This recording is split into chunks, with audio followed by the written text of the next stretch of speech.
be with you guys. And I want to share some insights from the world of conservation and imperialism, and in relation to what some of the political discussions you guys have been having.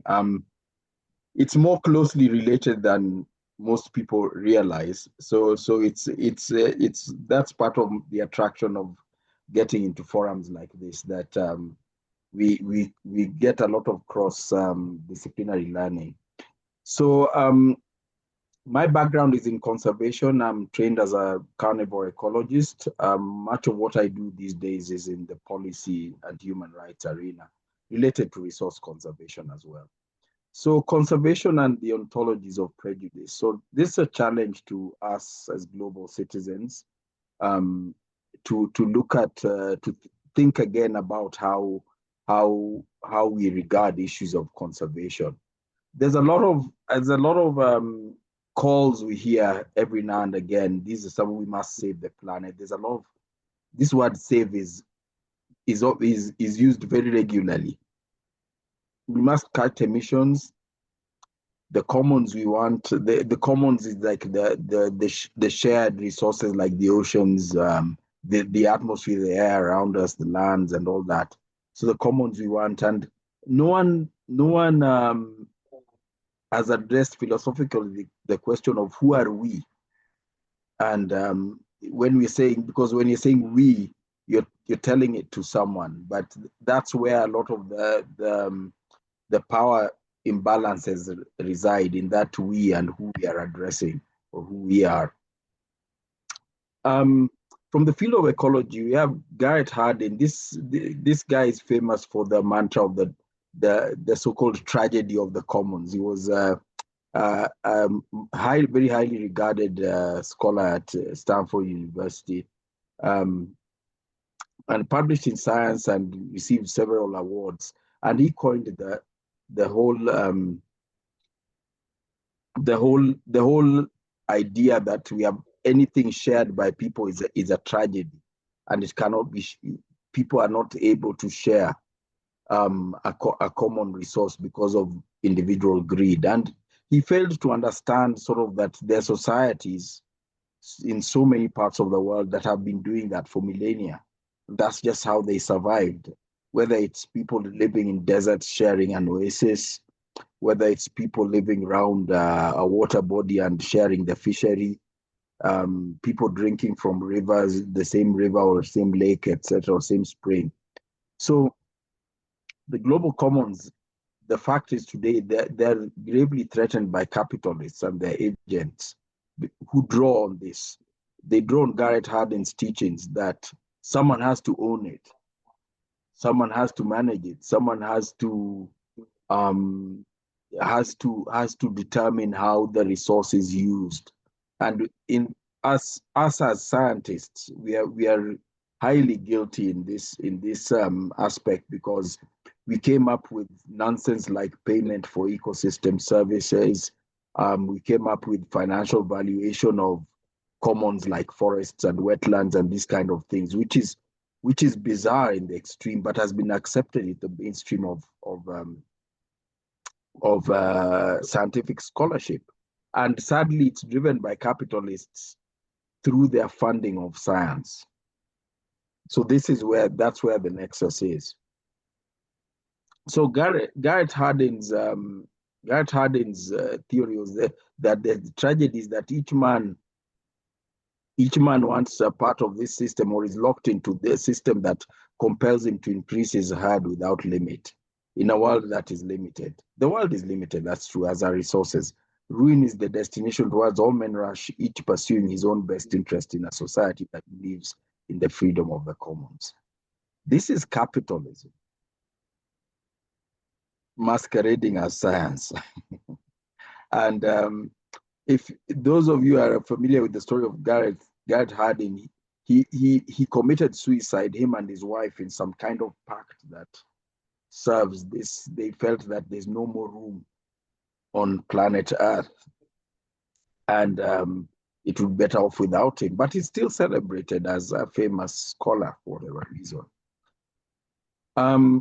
The global commons, in many cases, is an ontology of prejudice. Okay, there's global commons like the oceans, but the commons that are locally defined, and we need to make some distinction between this, because if we don't, we venture into the field of violating people's rights, and I'll come into this in more detail.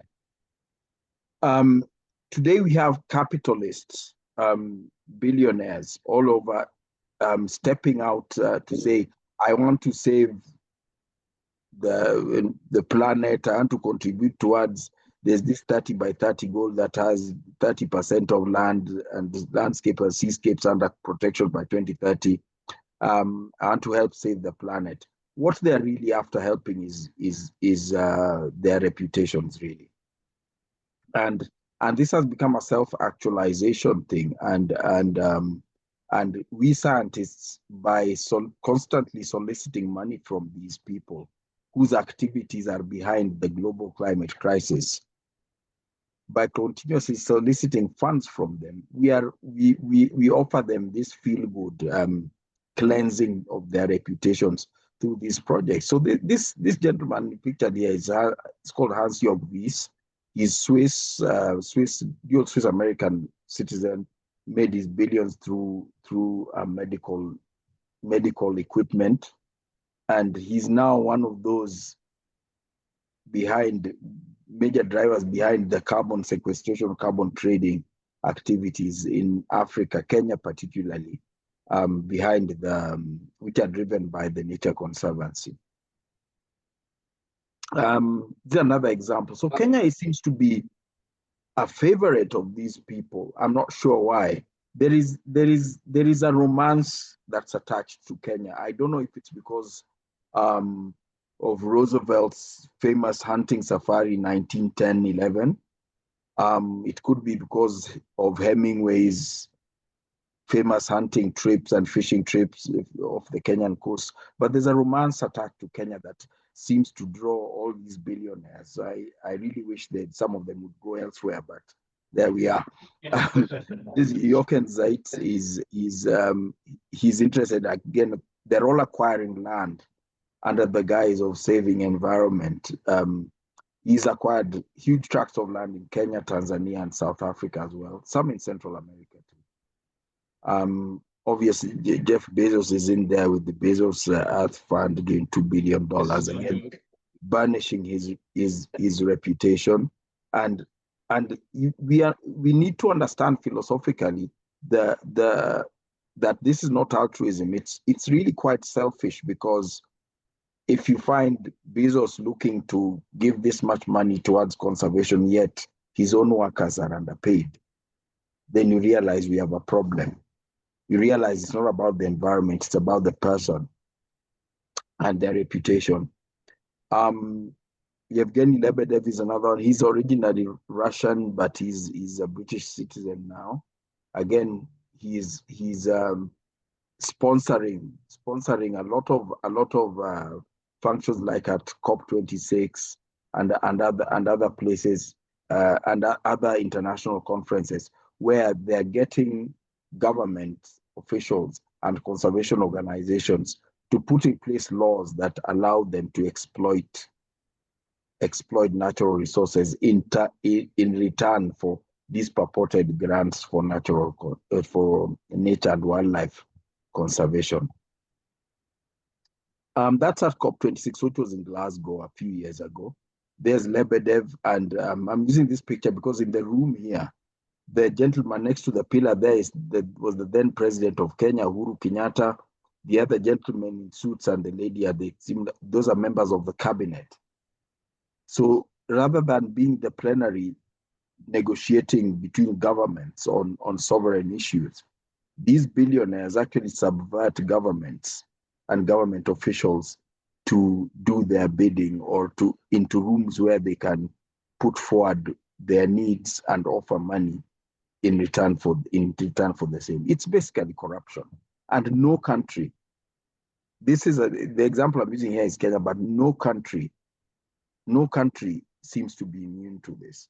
Certainly not the democratic countries where where the leaders have to go through elections every now and then of manipulation. So talking about Kenya, again, if you look at our national parks, we're very famous for national parks, safari tourism. It all started from Roosevelt's safari in 1910, 11. And collected thousands of mammal specimens, which are in the American Museum of Natural History and various museums around the United States. But his story and the romance around his story gave the impetus for creating protected areas. Of course, he was the pioneer of creating national parks in the US as well in the late 19th century. But then this exported the idea to Africa. And they even later on, his grandson was amongst a group of people who formed the Africa Wildlife Foundation, which despite its name was actually an American organization, and which still exists to this day. So this is the influence of that sort of romance of a hunter, magnificent wildlife, empty landscapes that is still sold to this day. So we end up with protected areas. And it's time for us to acknowledge the fact that protected areas are actually a very primitive conservation tool, because by definition, protected areas are protected from their owners. Unless you went and created a protected area in a place that was uninhabited, in which case you wouldn't need to form one. So it's actually a form of colonialism.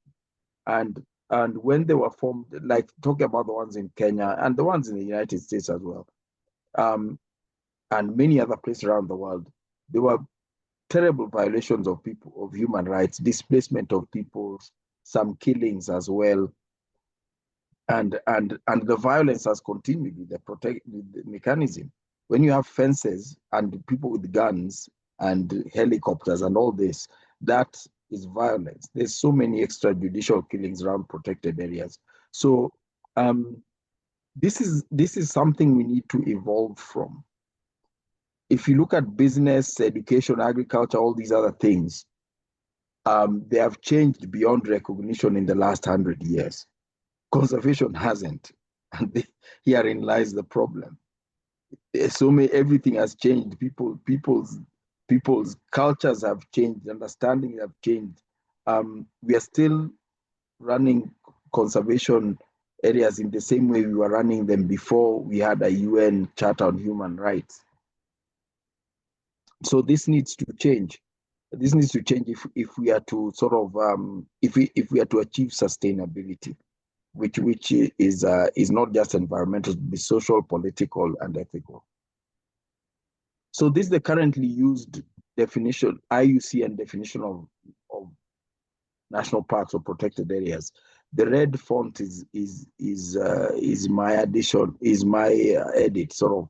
So through legal or other effective means. So we are actually officially accepting illegal activities or rights violations as an important part of conservation, officially in the IUCN. And this is the definition that still stands even today. So herein lies a deep problem. So if you come to Kenya, these are typical scenes in the rangelands of northern Kenya. There's a guy there with this herd of cattle and the zebras sharing the same grassland. There's a lot of wildlife here. There's elephants, buffalo, sort of antelope. And this is not a protected area. But then you find now that in the conservation sector, we keep calling this livestock production or pastoralism unsustainable. Yet it's a livelihood that is millennia old. These are Maasai people. So those of you who know about Maasai people, you know that these are people who have been keeping livestock for thousands of years. And suddenly in 2025, we are calling this thing unsustainable after thousands of years.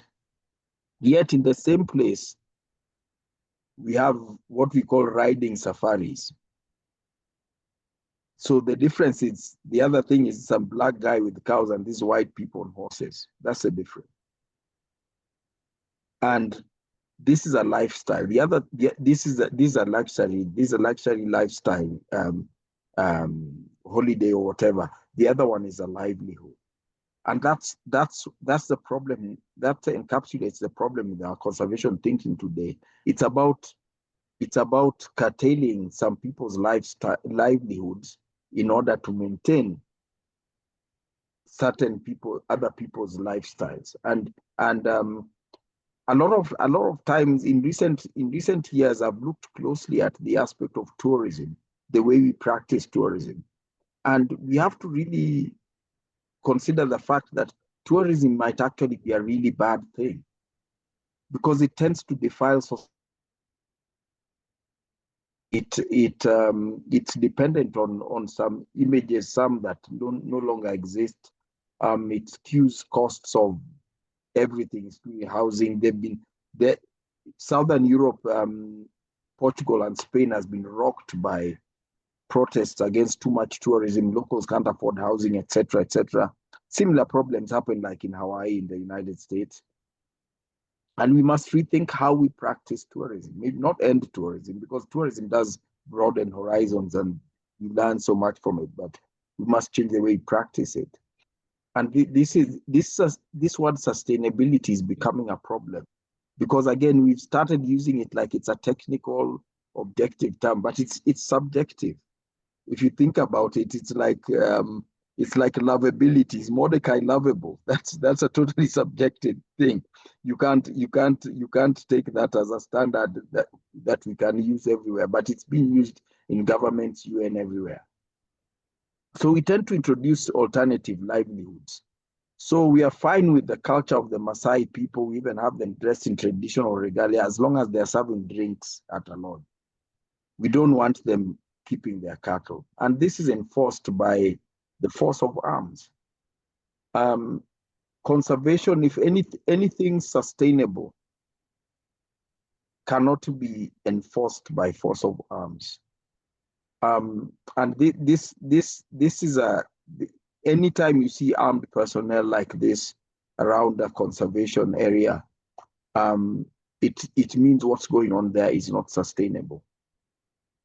And that's a problem, because if I may sort of emphasize that this group is actually run by a conservation organization in southern Kenya called Big Life Foundation. So these armed guys are not Kenyan police or Kenyan military, or they're not under the state system.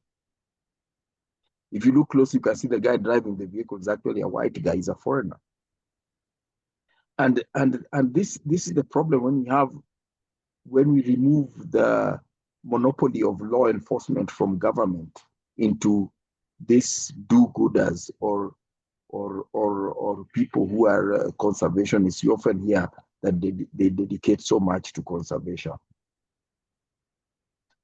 So why are some continents, I should say, treated in this manner? It's because we've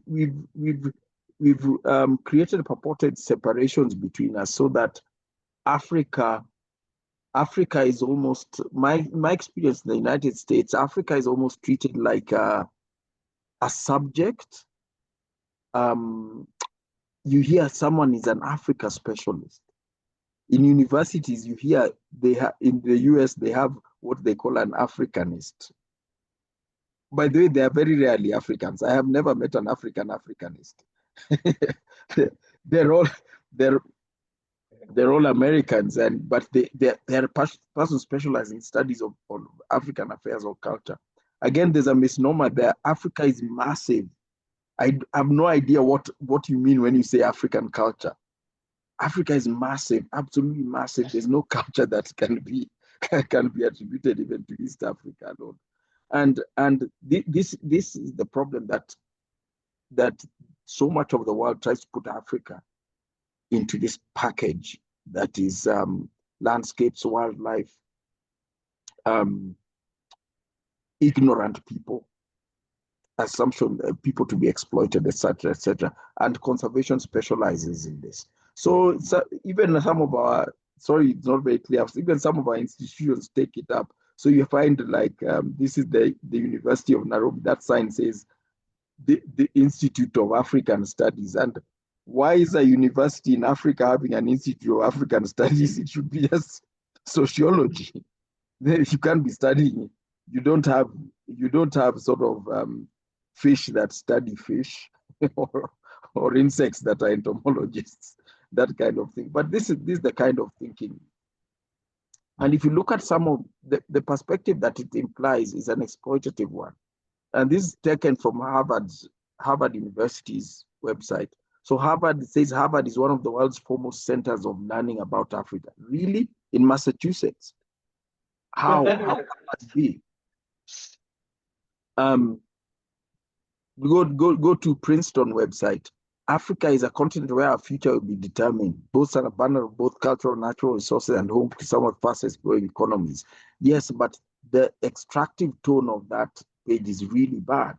Again, this is not to understand. It's not to understand Africa or parts of Africa. It's about enabling extraction and exploitation. Stanford University says the colonial experience provides us with a shared framework. So the relationship with Africa should be defined by colonialism. That's basically what he's saying. And these are Ivy League schools. You can imagine the damage they're doing to their students, to the country, to the relationships between people, between Americans and people from various parts of Africa. How do we escape this? We have and definitions within local context. And by this I mean, don't try and put Africa in a box. It's too big, too diverse for that kind of thing. We cannot have the same standards for whether when you develop things like sustainability, suddenly you're saying that someone who is some old lady cooking with firewood should stop because she's causing climate change. Yet in another country, you have nuclear reactors. That kind of thing. So we have to develop intrinsic standards within local context. Is what there are communities in many African countries which have a significant dependence on wild game meat as a source of protein. That they've been doing that for thousands of years. They didn't just start. It's not sport, it's for food. So we call that unsustainable, while sport hunting is sustainable, quote unquote. So there's some of the context. We must partner, by that I mean ecologists, we must partner with the humanities, history, political science, sociology, anthropology, etc. I mean groups like you guys. Tourism should be completely removed from the intellectual conservation discourse. Tourism should be just a byproduct of conservation. If we've conserved a nice forest and it looks wonderful, welcome to come and see it. But telling people to get out of the forest because we want to use it for tourism, that's a problem. We have to increase the resolution at which we view the environmental and natural resource crisis. So we cannot sit at a table and like we recently had a couple of years ago, we had the Africa Climate Summit in Nairobi, where John Kerry, who was the then climate sort of envoy from the United States, sat there and told us all this list of things we must do to reduce emissions. I mean, when we're talking emissions, there's no comparison between Kenya and the United States. You can't be telling, there's no we. There's no we. So each person should reduce within their own context and all that. And that's the definition of imperialism. When someone who is polluting at a factor of hundreds of thousands of times with another person starts calling themselves partner, now we need to reduce emissions. No. We need to each take care of these emissions at the level we must do better at our own level, but we can't set the same standards and all that. And we need to join the dots between the politics, power relations, and environment. Once we join those dots, we'll realize at what point we can cut off the talk when it gets into politics and moves away from actual environmental issues. And as I said, the fruits of this is extractive thinking, granting rather than repairing. The risky applications of global tools developed to exclude the aspirations of the global south. Like something like the firewood thing, as I talked about, those kind of things. We don't have access. Some people don't have access to those alternative forms of energy, and it ends up with the disenfranchisement of the most environmentally responsible societies. Because when you have a community living by a forest, the fact that the forest exists and wildlife exists means these people are responsible at some level, and we need to embrace that in our thinking and discussion.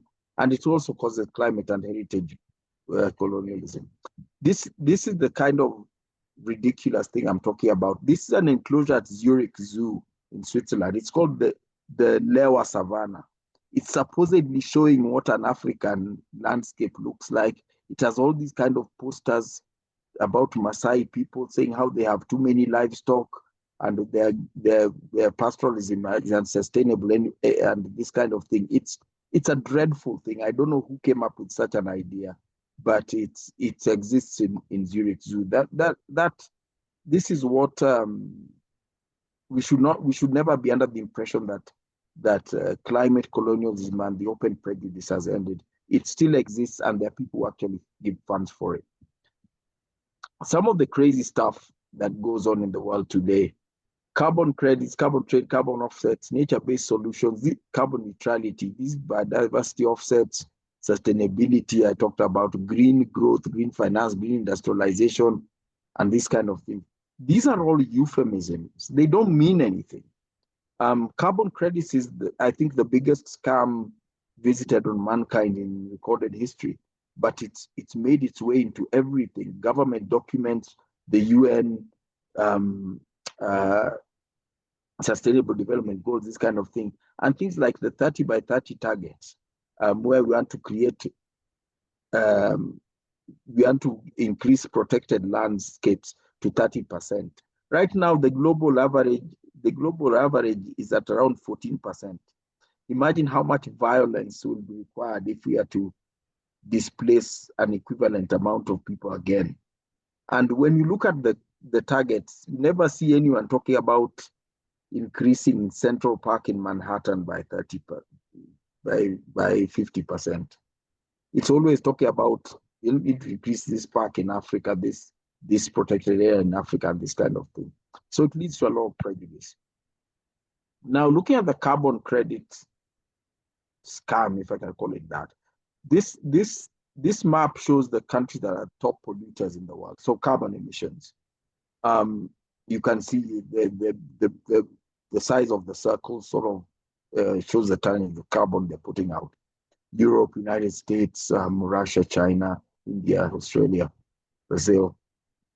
But if you if you look at this emission size, if we all sort of consumed and emitted at the level that United States is emitting, we need 5 Earths to survive. That's the reality. Niger, a typical African country, 1 Earth. India is particularly admirable because of how little they emit per capita. Remember, India has like 1.5 billion people, and maybe you should learn about sustainability from them. But it's the United States telling everyone how to maintain environment and what we should do to maintain our environment. And this is the definition of climate imperialism. So there's a lot of talk about carbon neutrality. And in summary, carbon neutrality, it's bullshit. There's nothing like carbon neutrality. Even I, as I'm speaking now, I'm emitting carbon dioxide. So the idea that you can emit certain tons of carbon and have it somehow reduced, and I don't know how you compensate it. It's going against the basic laws of thermodynamics. the carbon cycle is the reason why things grow old, die, and decay, etc. This would be a perpetual motion machine. The sort of myth, scientific myth of a perpetual motion machine. So carbon neutrality is a lie. Any document where you see carbon neutrality, you must treat it as a misleading document, because this does not exist in nature or in science or anything. Now, from the other map, look, this shows where carbon sequestration projects are. They're all in the global south, most of them are in the global south, away from where the pollution's actually happening. So pollution is in the north and is being sequestered in the south. If you look at Kenya on the eastern side of Africa, it has a huge number of carbon sequestration projects, and there's a huge amount of rights violations in those carbon sequestration projects, as is the case in Central America as well. The only place that is sort of honest about this is like India, where you have a good number of projects and they're also big polluters, and China also has a good number of them. Australia does not have any single carbon sequestration project, and this shows you what's going on right now. So those countries are developing, manufacturing, and everything, while keeping manufacturing and development and mechanization down in the countries where these carbon projects are, because that's what they are. They take a piece of land and say, you can't farm here, you can't build anything here, you can't keep livestock here, because it's quote unquote unsustainable. This is the definition of carbon imperialism. So you find Asia has sequestration is pretty much in the same place, but the manufacturing in Europe and the United States is mostly sequestered in Africa and South America. The manufacturing in Australia is sequestered in Oceania and small nations that have nowhere near the amount of land Australia has. This is imperialism happening sort of in plain sight, not hidden. There's been some changes, recent changes that are promising. The European Parliament has sort of realized that planting trees in a forest in Kenya does not change the pollution you are putting into a river in Germany or whatever, and which is logical, but it's taken this long for us to find out. So they're tightening some of these things, but the more countries need to move in this direction. Sadly, the EU has an initiative to take over. It's called Nature Africa Initiative. You can search it online, to take over this number of landscapes and seascapes in Africa to sequester their carbon. So it's imperial colonialism 2.0. It's a repeat of the Berlin conference, where they decided to cut up Africa like a cake and divide amongst themselves. The only arena that can allow this kind of illegality is the conservation arena. Banking can't do this, business can't do this, you can't do this by military means. The only thing is the climate crisis. Suddenly, the climate crisis makes everything you do okay to solve it, or purportedly to solve it. People are using crypto. Suddenly, there's little hydroelectric dams in Congo generating electricity to run Bitcoin mining operations, rather than provide electricity to people around or benefit anybody in the locality. And this is how capitalism has gotten into conservation. So the conservationists or conservation scholars should learn how to protect people and systems and livelihoods, not geographical areas. That's primitive. That's protection of geographical areas is what they were doing back when they built the Great Wall of China, those kind of structures to keep people in or out of a certain place. It's sort of ridiculous that you'll find a lot of scientists laughing when President Trump says, I want to build a fence between US and Mexico, yet conservationists are building a fence around Mount Kenya National Park. We are building fences around all these various places. So what we are doing is basically environment-driven justice. Look at things like vehicles. Electric vehicles have their applications. Urban areas, short distance, this kind of thing, depending on charging infrastructure, that kind of thing. But to impose them on, in Kenya, where I come from, they're probably charging stations only in Nairobi. The town near where I live doesn't have a single one. If you try and impose this kind of thing on people who don't have that infrastructure, it doesn't work. But the strange thing is that these countries are also starting to ditch these plans. So you wonder, what was the thinking behind it? If European countries are now ditching EVs. Again, the EU, these companies are rolling back their plans. The governments are also loosening the regulations that have been imposed.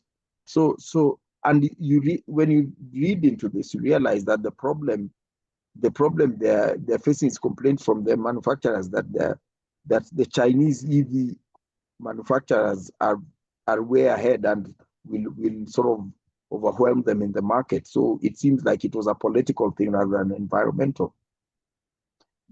So those of you who are not scientists, there's a mantra which went around the world, especially during the COVID pandemic: trust the science, trust the science. No, do not blindly trust the science. You don't blindly trust your banker or your lawyer or your food manufacturer. You read the instructions before you sign up for that credit card. So we must read, understand, and apply, or reject the purported science where needed. Because scientists are no different from other people. We have our own weaknesses, foibles, and dishonesty. This is an example where you find publications putting up African livestock as a major cause of greenhouse gases. And these are publications that publish in nations that have industries, nuclear power plants, all these kind of things, and we talk about these cows as an environmental problem. And when you have methane, how do you know if it's from cows or from elephants or buffaloes? Science can't know that. So this is science lying. Science is also used in propaganda. Nature, this was a study published in Nature that says the world has 422 trees per capita, divided against human population. Then they produced this little graphic. But look at the graphic. Number 1, Canada. Number 2, Greenland. Number 3, Australia. I mean, Greenland, those of you who have flown over Greenland, I hardly see trees, but anyway, whatever. Then number 5, the United States. And look, they put sort of settler colonies at the top. This is a fact of this. The first African country is Ethiopia. Now, Ethiopia has a population of around 100 million people. A good chunk of it is desert. So the per capita tree cover would be very low. Why don't they put Democratic Republic of Congo or Gabon? Gabon is 98% forest. Because that would put an African country near the top. And that would imply that African people know how to conserve environment. And science can't have that. This is prejudice that lives right within science and academia. This is published in Nature. So this is why you have to be careful. Science these days serves capitalist agendas because capitalists fund it. So we need to be careful. So growing up and the dangers posed by propaganda. Propaganda is all around us. It's the reality of the world we live in now. These are African conservation heroes. Jane Goodall, Richard Leakey, Daphne Sheldon, George Adamson, Joy Adamson, Diane Fossey, Bernard Jimmick, Michael Jimmick, Marvin Cowie. They're all famous. The fact is they're all white. Even now, I challenge any of you. I'm not sure if any of you can name a conservation hero or icon from Africa that's black. Now, this can only mean two things. Either Africans don't give a shit about wildlife conservation, or conservation is racist. This can only mean those two things. And this is the reality. This is the propaganda, and it's not. A lot of people feel guilty about not realizing this, but I never blame anyone because it's propaganda that's pushed so hard all around you. Like suddenly there was no no information about wildlife in Africa until Roosevelt went there, and then it's all about who's been there from Europe or the United States, etc. Hollywood is part of it. Movies like The Lion King, you have all this African wildlife. You have no African wildlife. They're speaking in American voices and American accents, and there's no Black people. That's very powerful propaganda. They're deleting Black people without actually telling you they're doing it. When the original Lion King movie came out, I was just raising funds to do my master's research, which was on carnivore ecology, including hyenas. But you couldn't get funding for hyena research because the hyenas were the bad guys. That it's like the proposals are being read by children, but the fact is that's how powerful propaganda is. You have movies like Madagascar, delightful movie, but again, it's all the American voices, all the African wildlife, no Black people, no African voices, no African accents. That's the reality we live in. Tarzan, this white guy in the middle of the jungle in Africa with no Black people around, and he's somehow a noble. And it's this very unlikely story, but Jane Goodall in her biography actually says that it's inspired by Tarzan, but she was inspired by Tarzan to work with chimpanzees, and that's bizarre in the extreme because this is fiction. Then you have there's a fiction inspiring reality or purported reality. We have David Attenborough's series of wonderful documentaries that inspire a lot of people, but they never show Black people other than as standing aside, silent observers, like you see the guy on the right there. They don't say anything, you never hear their names. They're not intellectual participants in anything, they're just props. So there's a lot of complaints about it. Then suddenly, man talking about conservation. This didn't help us much. May as well be Roosevelt. But you see the response of propaganda wanting to maintain the power relations.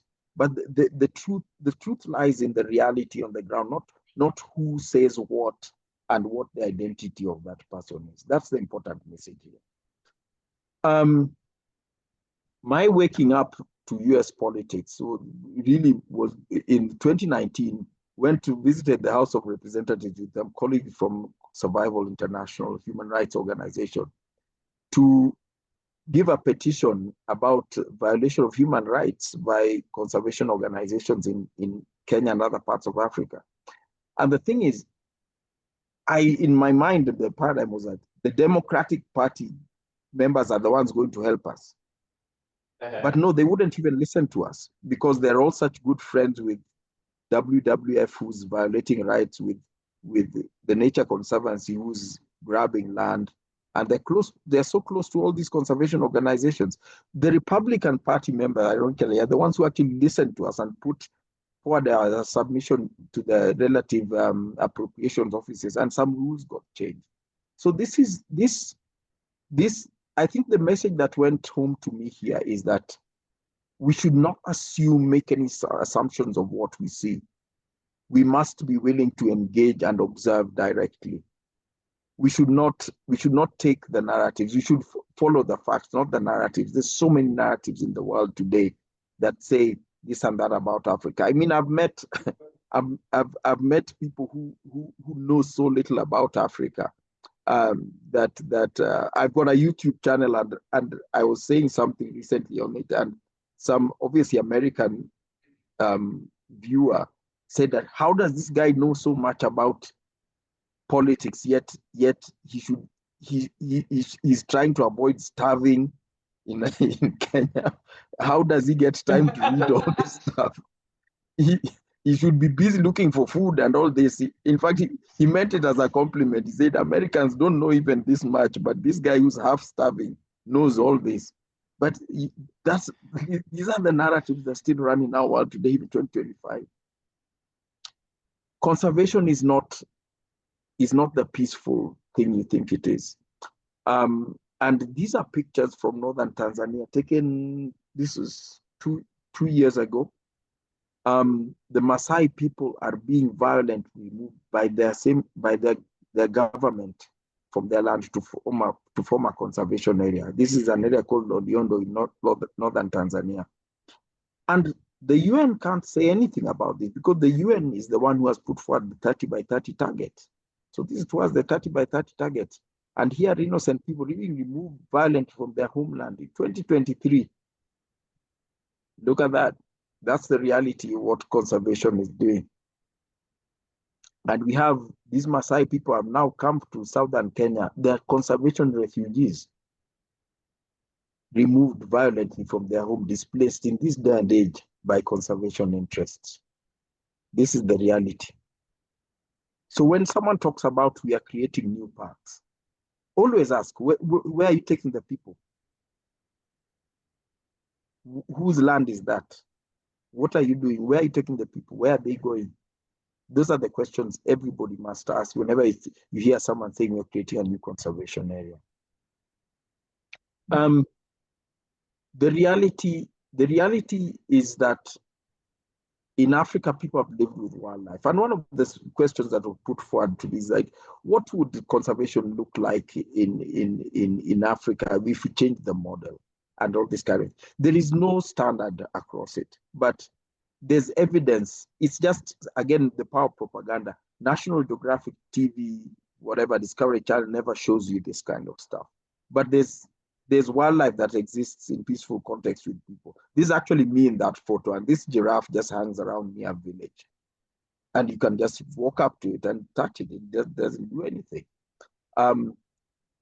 This is in Bazule, in a village called Bazule in Burkina Faso, West Africa. They consider crocodiles sacred. They feed them. They come and scrub them, and kids play around with them and this kind of thing. And this has gone on for about 400 years. So the crocodiles, they are no threat to humans and vice versa. So these things exist, but they've been so suppressed from mainstream media that one wonders, is it even possible to conserve wildlife without parks, without displacing people? This is Addis Ababa in Ethiopia. I took this photo a couple of years ago. Yeah, about 10 years ago. They actually have hyenas in the city. And they coexist with people, and they don't bug people. You walk by, and the hyena goes by on its way. This is Talek, a town in southern Kenya, just near the Masai Mara Reserve. And this eland just hangs out at the local shopping center.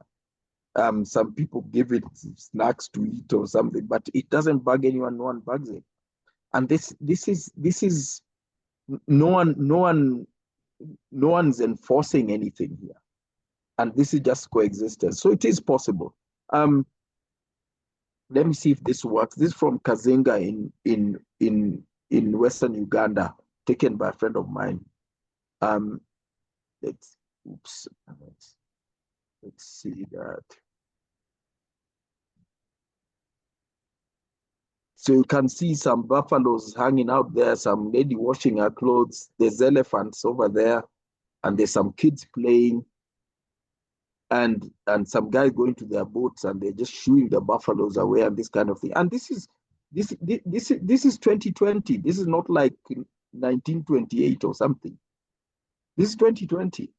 So it is actually possible. So the enmity that's created is largely created, an impression created by propaganda that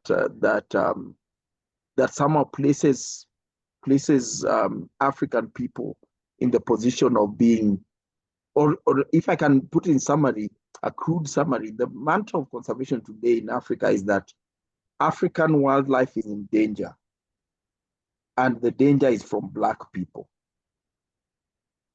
Once that mantra drives the violence, the fencing, the displacement, the extrajudicial killings and everything is driven by that one mantra.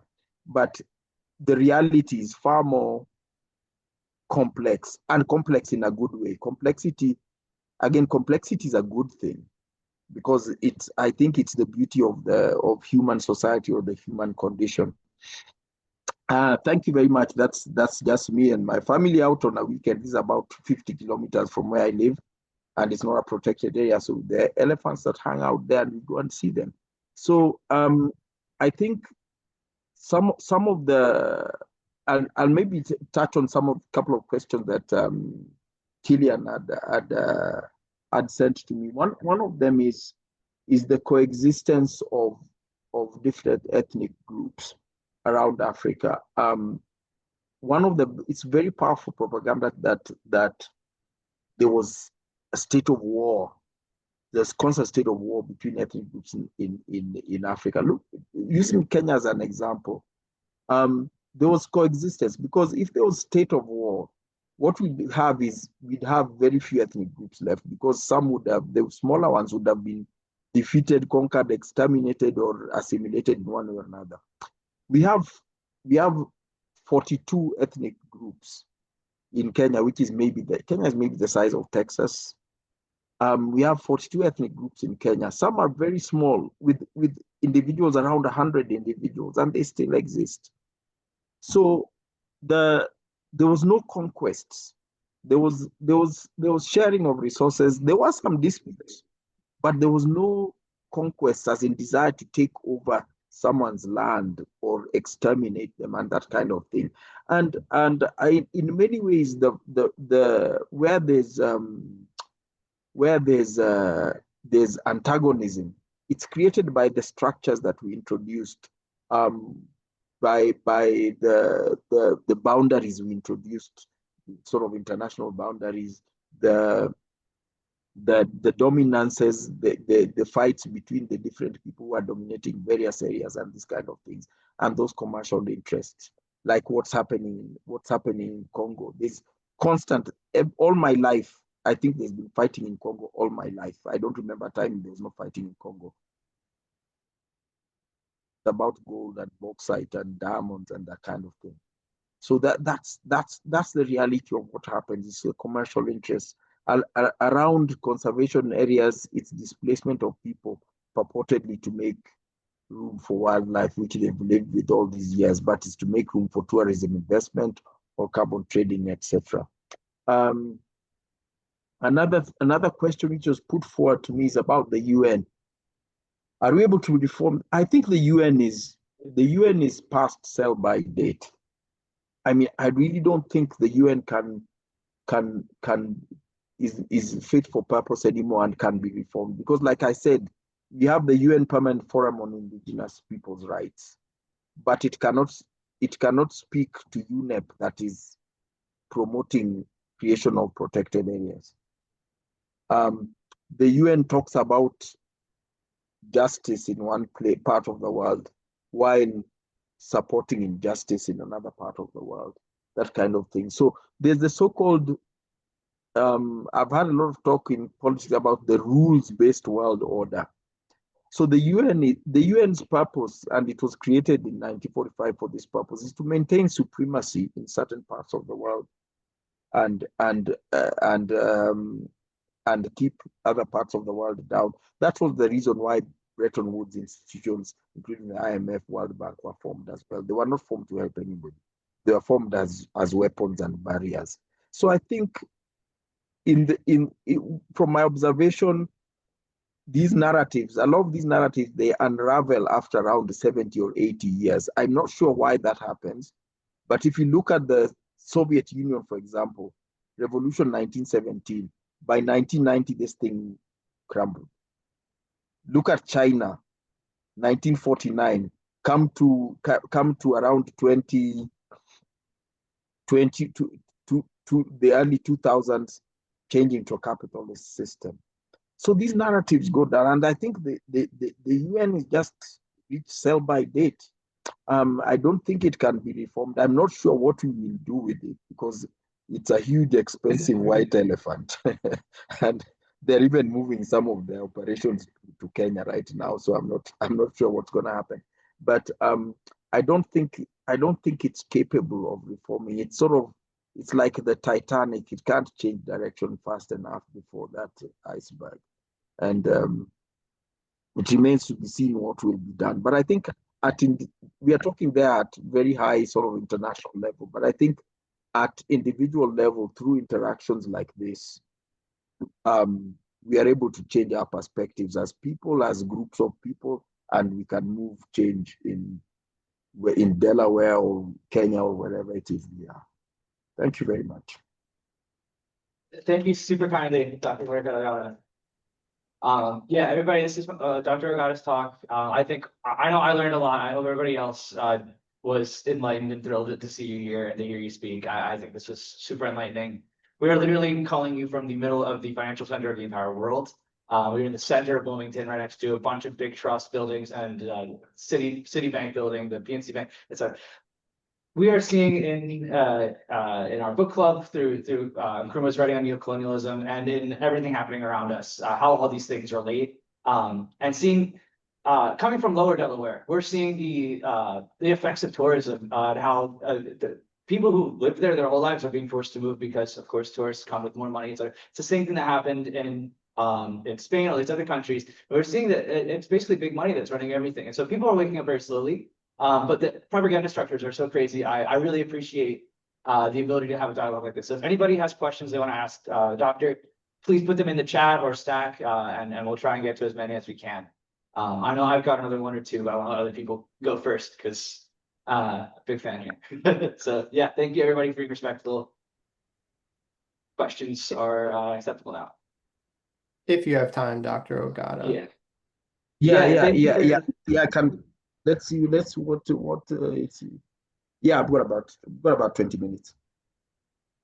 Thank you so much for your time, Dr. Ogada. You want to go first then? Wait, Justin's question. Okay, yeah.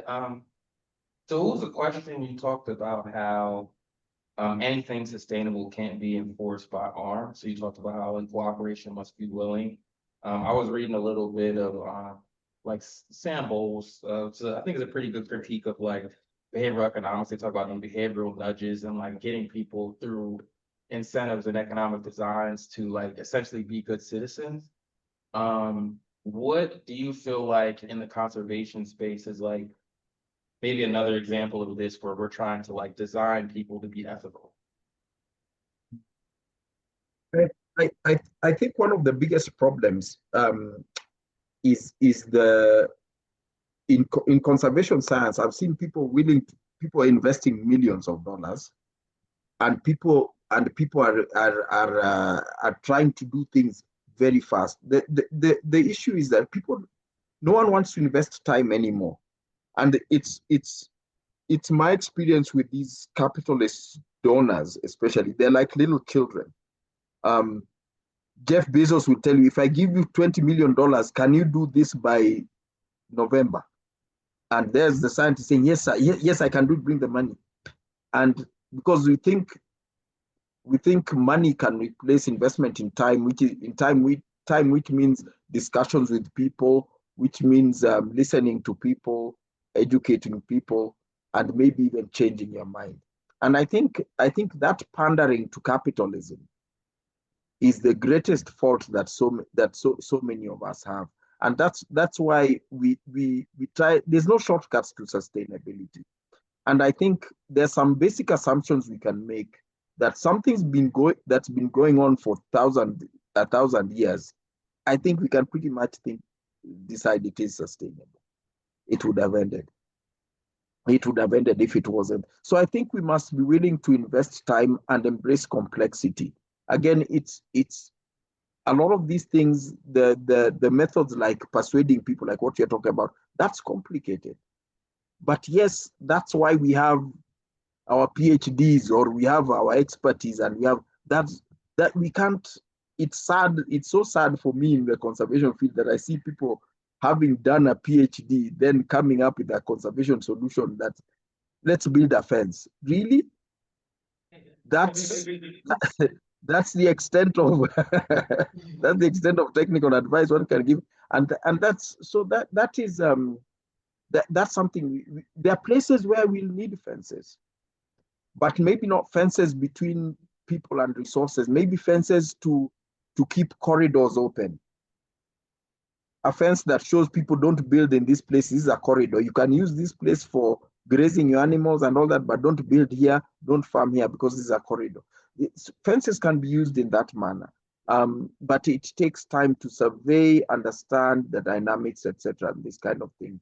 Otherwise, we'll always end up in the stuck in the cycle of violence. And then we always seek to solve the violence by give more money, buy more guns, buy more night vision goggles and this kind of thing. I think that's the cycle we get stuck in. And again, in scientists have found that thing is, the more profitable it is. If you can give me a $2 million grant and I blow it in 2 years and I've solved no problem, then it's very profitable for me personally. I mean, you see people like some people have, conservation rewards perpetual failure, in that you find people who say, I've been doing this for 40 years, but I still need more money. You should do something else now. Yeah, let's embrace that complexity. It's not a bad, complexity is not a bad thing. Thank you. Yeah. I think we've got a question from Duck here. I can't read it. My eyes are not so good. I'll read it In the out. chat. Yeah, thank you, Wayne. Yeah, so Duck asks, what is your perception of conservation efforts with animals that are endangered or at risk of becoming endangered? Is this something that is frequently exploited by third parties, or is the entire construction of endangerment as a classification made with intent of exploitation? Yes, that's a very good philosophical question, because first of all, we have this strange position where endangerment status as endangered, critically endangered, whatever, is decided at IUCN in Switzerland. Yet they make the decision about some animal that might be in Africa or somewhere in Asia or somewhere 1,000 on the other side of the world. I think conservation of endangered species, if an animal is endangered, and there are many that are endangered, we should look at conserving the system, the system within which that animal exists. Some of these animals even exist, endangered species even exist in farms that are working farms. So somehow it's managing to live there. So you shouldn't sort of end the agriculture. It might be a snake that's eating mice that are living off the maize from this farm. Something like that. We must study systems. Again, we cannot conserve a species in isolation, yet it does not live in isolation. I think that's the biggest wrong thing we do, because we look for shortcuts, get $1 million, find these animals where they are and put a fence around them. Some are even terrible. You have these teams of people from all these zoos, Bronx Zoo, London Zoo, and all. They're going there and they're capturing the last 30, 40 of this lizard and taking them off to London Zoo. That is it's inexcusable. It's sort of piracy in real time, and we should avoid it at all. Endangered species is very often used as an excuse for all sorts of rights violations and injustices. It's a very dangerous weapon, that endangered species story.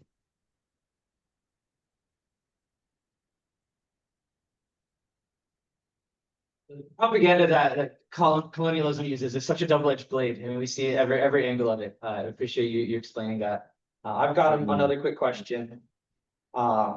So I had a coworker who was from Nigeria who was telling me all about how Russia was serving as some kind of counterweight to American imperialism by giving some kind of better deals, working with the local populations in Nigeria, like talking with people and actually asking them what they need and giving those things, rather than the kind of status quo that America just like comes, gives a dictate, says you're going to have to give us some insane repayment on this debt we're going to give you.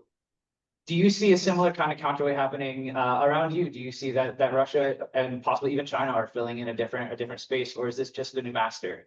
I know this isn't necessarily related to conservationism, but seeing Africa from a high macro level, what is going on there? Because in the West, it's like, oh, look at the scary Russians, oh, look at the scary Chinese. But like we see that we're quite usurious. Yeah, I mean, in Kenya, it's interesting. Like there is so much money, and by I mean tens of millions of dollars that have come into Kenya into the conservation sector in the last 20 years. I mean, for the last 20 years, we have received more money in Kenya as philanthropy or conservation grants than the amount that has come in through safari tourism. That's a dreadful thing. It's a totally false economy. And at some point, the reason for it is that China has been very active in Kenya in terms of infrastructure development and this kind of thing. There's actually a time the Chinese were coming in and building roads and pipelines, and then the US was coming in and giving huge amounts for conservation funds. So we create a conservancy, and then you say, no, we can't build a road through here because it's a conservation area. So the conservancies were actually being created to push back against infrastructure. And this was the reason why some ridiculous amounts of money were coming in. But so far in Kenya, the state itself is very, very pro-Western, pro-US, Europe, but commercially has a lot of engagement. There's hardly any, it's a strange situation. There's hardly any significant trade to think of between the US and Kenya. Nowhere near the amount of trade between the US and between Kenya and China, for example.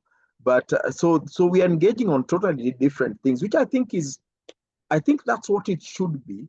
I mean, if you need oil, you buy it from whoever has oil and can get it to you conveniently. You need cars, buy it from wherever. You need whatever chemicals, buy it, medicine, you buy it from wherever. And I think these alignments are what have created so many problems, and particularly the Bretton Woods institutions like the World Bank has been behind some really crappy projects and stuff in Kenya that people have been very pissed off about. But sadly, the common person struggles to differentiate between the World Bank and the United States, and that's a problem. That's a problem. The World Bank's misdeeds always cloud relationships with the United States, because many people just can't separate those two in their mind. Just like the IMF clouds our relationships with European countries, and I think it's just people have to wake up and just relate with different countries on the basis of at high resolution. We should not have relations based on, is it a friend of the US or is it a friend of Russia? Is it, what can they do for us? What do we need from them, or what can we do for them? And I think that's part of the learning that we need to have, that it's like high resolution, like what I was talking about with conservation. We have a ridiculous situation in conservation where these international meetings like CITES, you find at a table we are discussing endangered species, and there's Kenya sitting at a table where they're discussing polar bears. None of our business. Or Norway is discussing elephants. And you see this kind of thing. So we should have elephant range states, those countries that have polar bears, those countries that have deer or whatever it is. And that's when it becomes logical, because we are voting on these things. So you find that some countries want to vote to trade in ivory, and suddenly European countries are voting to trade in ivory, and they don't have elephants. And it's awful. So it plays the same way the commercial and political relationship. So we must, and I think if the UN could find its way in that direction, it would help. But that's what I was saying. I don't think it can. It's held so captive by the boxes from which it was formed. Yeah, I appreciate that answer. Does anybody else have any more questions for the doctor here? I think that's all we got for you. If somebody else is, here we go. Something from Wayne. If you'd like to say that, I can't read it. Yep. What do you imagine non-extractive relationships between the US and Kenya or a Pan-African state would look like if socialists were able to seize power in both countries in a fantasy? I think it would be trade-off of country to country, and it wouldn't be deals between the leaders, sort of cutting deals and imposing them on their countries, because that's the problem now, is that we have leaders, we almost have an imperial, we are almost going back to an imperial world where suddenly you have these leaders, they're going and they're sitting somewhere to talk, and everyone is sort of thinking, so what are they talking about?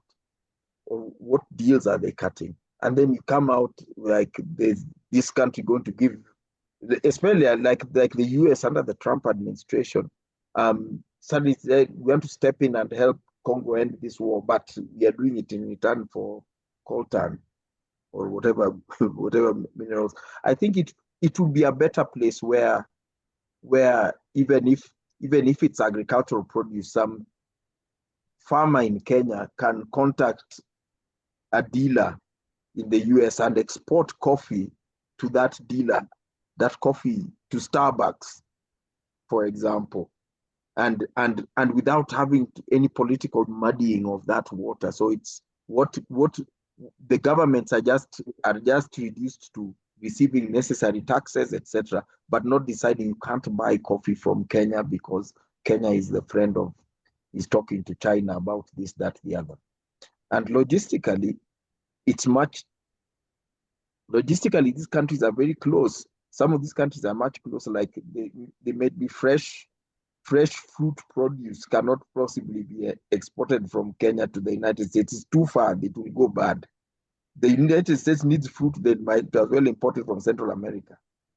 But there are things that are non-perishable that can move back and forth, but it should not be on the political, because people circumvent all these things. It's so funny that Europe is living and burning and cooking with Russian gas, and then they're talking about arming Ukraine against it. We have all these falsehoods going on around us that are crazy, and I think we should just get back to reality and treat things as they are, not as opinions of this small number of emperors, if I can call them that. Thank you, Dr. Going Ogada. back, going back a second here, I really like that you mentioned the IMF, the World Bank, and Bretton Woods specifically. If you guys listening in don't know what Bretton Woods is, look that up right now and learn about it, because that was the conference after World War II where it was decided what the economic order was going to be for the rest of the world. And that order still is existing today. We're seeing it crumble. But that was imposed basically on everybody through the World Bank, through the IMF, through the European Central Bank. And we see that everything is kind of related through just that nexus point. We could have had a very different system starting then, but the choices that were made back then were made by American statesmen for American interests. And so here we are today, seeing all these interests compete with each other. And I think it's quite an interesting and exciting time because of it. But yeah, if you guys don't know what Bretton Woods is, BRETTON space WOODS. Probably the most important thing you could learn about. Not to detract from anything else here, but I think that is a huge core to what we're seeing today. The white collar criminals. Yeah, yeah, 100%. financial terrorists.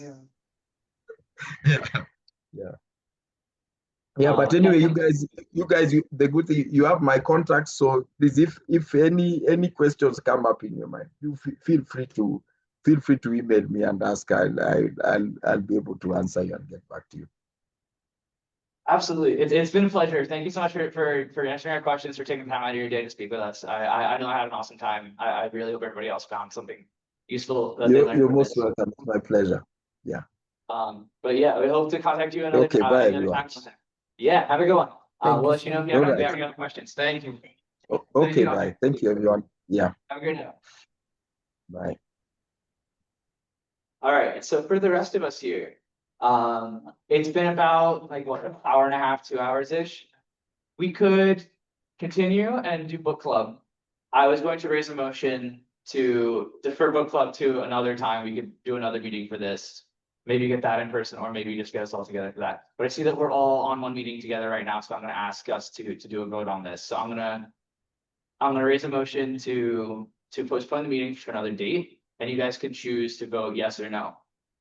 So could I get a second on this? Second. All right, and so I'll call the question here. So I will vote to defer the meeting to another time.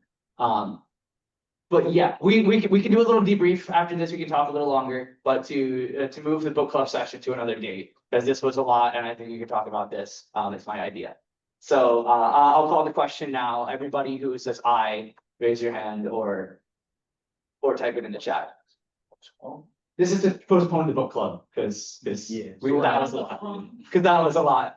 And so do we have a majority here? We got 1, 2, 3, 4, 5, 6, 7, 8, 9, 10, 11. I think that's 11 out of like 15 or 16 people we got. So I'm gonna say we're gonna move this to another time. I'll post it on Discord, another poll for a time or whatever. Do you guys want the next one to be in person? Are you guys gonna make it if I do that? I think this is cool, but it was a lot.